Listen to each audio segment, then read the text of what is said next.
Така, сега дойде време да обясняваме почти необяснимото или невидимото по-скоро по време на предизборни кампании.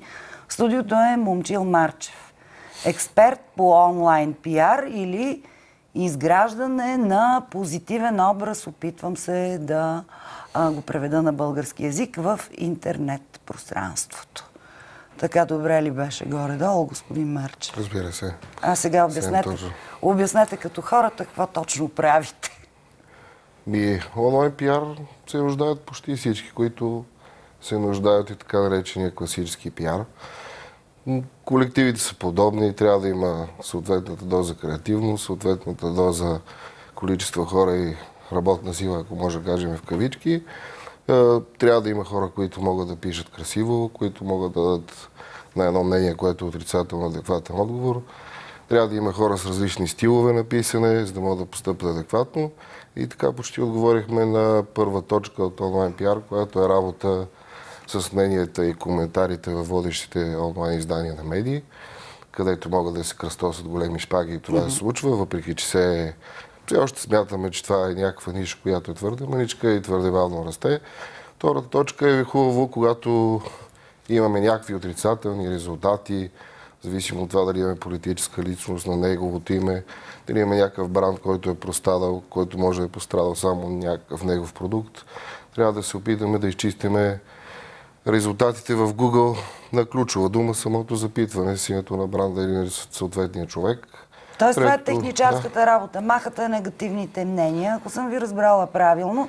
И най-отгоре на търсачката, която и да е търсачката, излизат позитивни. Да, което ако гледаш са доста в разгар, нали, които са в някаква кампанийна такава обстановка, е доста трудно да ги манипулираш де факто. Да, така.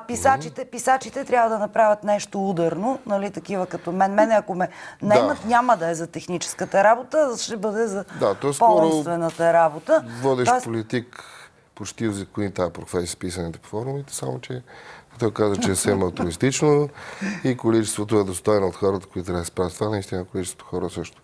Има качествени измерители, има и количествена работа. Сега е момента да ви питам кой използва вашите услуги. Нека да отгадна компании, корпоративните компании. За тях е традиция, доколкото прохождат на български терени, още не са се втрещили от интернет грамотността на българина. Прохождате тук така добре. Публични личности, политици, хора от така наречения с много големи оговорки български хайлайф кой друг? И съвсем нормално, нали, фирми, които аз ще дам един такъв банален пример, примерно някоя производител на автомобили е направил грешка, примерно в спирачката на една кола. Обикновено в по-развити държави веднага тия коли се изземат. Обикновено, за съжаление, когато нещо се произвежда за малко по-така за източна Европа, ще го кажа съвсем директно, може това да не се случи, фирмата да забави оклик към обществото и да се наложи след това да си зачисти негативните мнения за нея, за да не пострада в по-нататъчното си развитие, което е съвсем нормално. Политиците тях ми разкажете, защото ни предстои, уважаеми зрители, след 2 седмици предизборна кампания. Хайде, 2 седмици и 2 дни. Как си чистят имиджа онлайн и как си го градят? Гледате нас като някакви дигитални журналисти, такъв екип от хора, които, макар че в смисъл за момента, според мен няма развитие на цялостната картинка, какво трябва да се направи по един дигитален пиар, но ползват и обикновено за точно това количественото зачистване на негативни мнения, което според мен е само една малка частица, понеже българите са малко този тип нация, която действа кризисно. Общо взето за момента, понеже все пак бранша е млад, се занимаваме с кризисен пиар, а може да има и профилактичен. Не можа да намеря по-точна дума, нали, като превод или такъв съпътстващ историята на дадено предприятие. Как ще им го обясните, че това им трябва? Защото, хайде, след като са оплескани в интернета с думи простички, вас ви викат да зачистите. А превентивния, профилактичния много липсва това. Да пребиваваш не само в интернет, а и в социалните мрежи, да имаш на своя страна няколко активни блогъри, да можеш да сблъскаш. И то много, много интересно е това сблъсъка между блогъра и форумеца.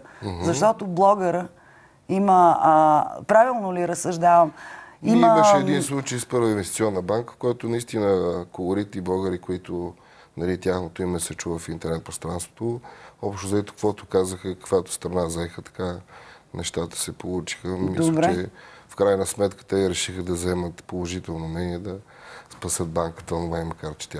Има ли толкова грамотен политик в България, който осъзнава какъв ресурс е? Интернет с социалните мрежи, не само в новинарските сайтове да си попаднал или в онлайн изданията на вестниците. До тук ли се свежда пиара за тях? Аз ще дам пример, макар че така ще бъдем, все едно ще наклоним към една партийна линия нещата.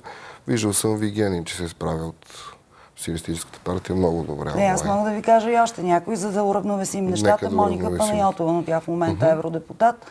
Прекрасно се справя, поддържа си страницата в Фейсбук сама, блога също.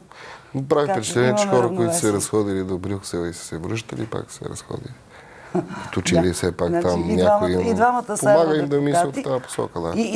И са научили някои неща оттам. И двамата са, нека да не забравяме, тук пък мен ще ме обвинят правозащитни организации, няма да им е за първи път живи и здрави да са, щом са избирателно правозащитни, че правят възрастова дискриминация, но и двамата, и Кристиян Вигенин, и Моника Панайотова са млади. Той има на крайна прилика, моя приятел казва, все още уния хора с големите пачки не са в интернет. Така, не им трябва някъде ще изкочат, ние трябва да се подготвим за това. Това е малко така комерциална. Пуснали сме си сега една муха с един от нашите редактори, с него обичаме така нестандартни идеи. Искаме да направим едно интервю с анонимните. Даже може да намерим и това ще бъде първо.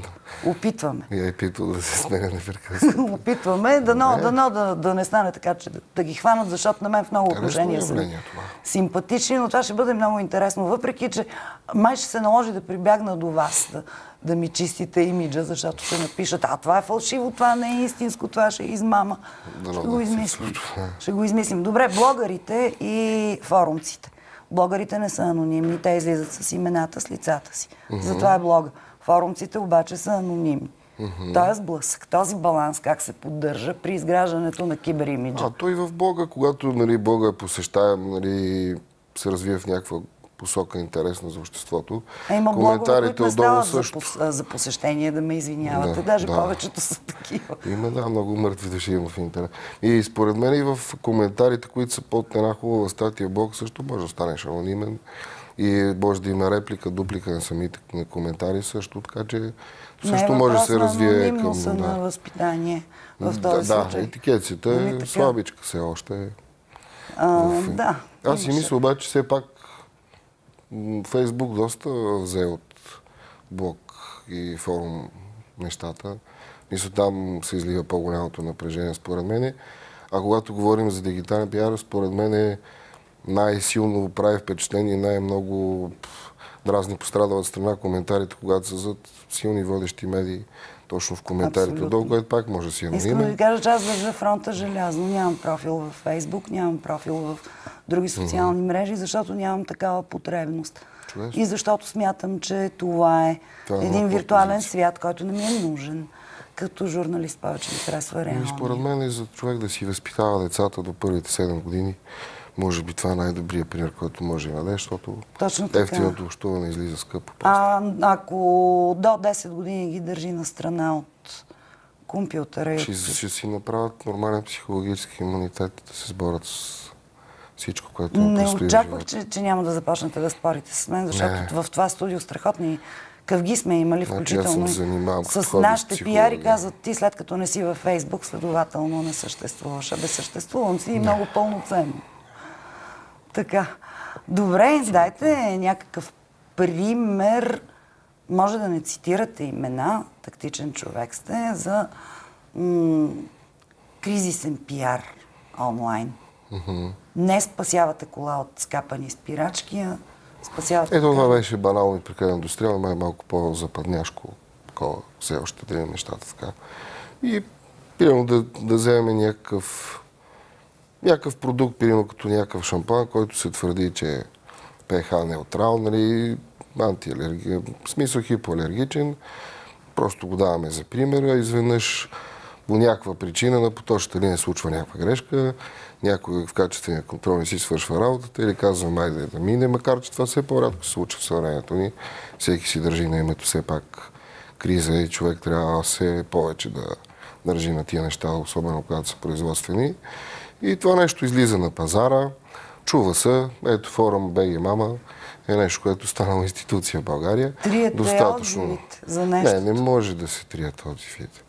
Може да се направят, да се отговори с някакви положителни, макар че тази победа не е ясна.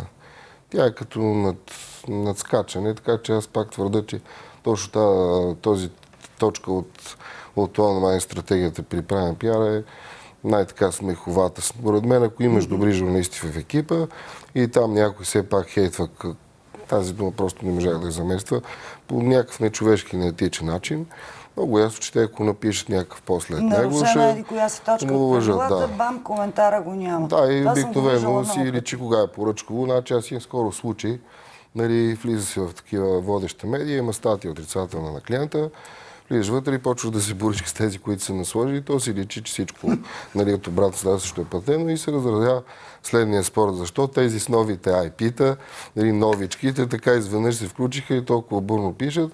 Никой не го интересува дали те пишат истина, дали пишат по-добре и си става така битка. При което аз седнах лично изразих едно такова мнение, че може би пък тези старите IP-та са на щат, там си работят, това им е работата и всъщност и то се получи малко теорията на дуализма. Тия или тия, не стана ясно. Стана веселба. Кажете за финал този симпатичен вид, с който ме разсмяхте преди да влезем в ефир. Това почти вид какво е световната конспирация.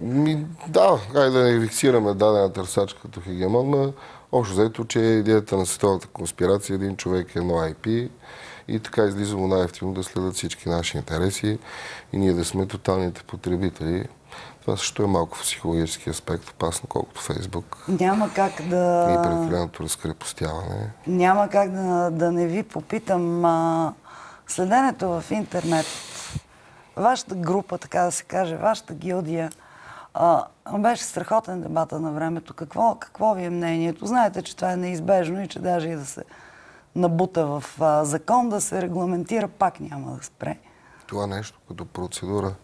Това нещо според мен трябва да следва както в различните асоциации има някакви етични кодекси, да ги следва. Миналото лято или да не сбъркам, или това по-скоро, дигиталните рекламни агенции, 5 от тях направиха нова асоциация. Самата дисциплина би трябвало да е там съвместно с оптимизацията за търсачки, онлайн пиар, фейсбук маркетинг или там класически казано социален маркетинг. Плюс какво друго няма какво друго да добавя общо взето.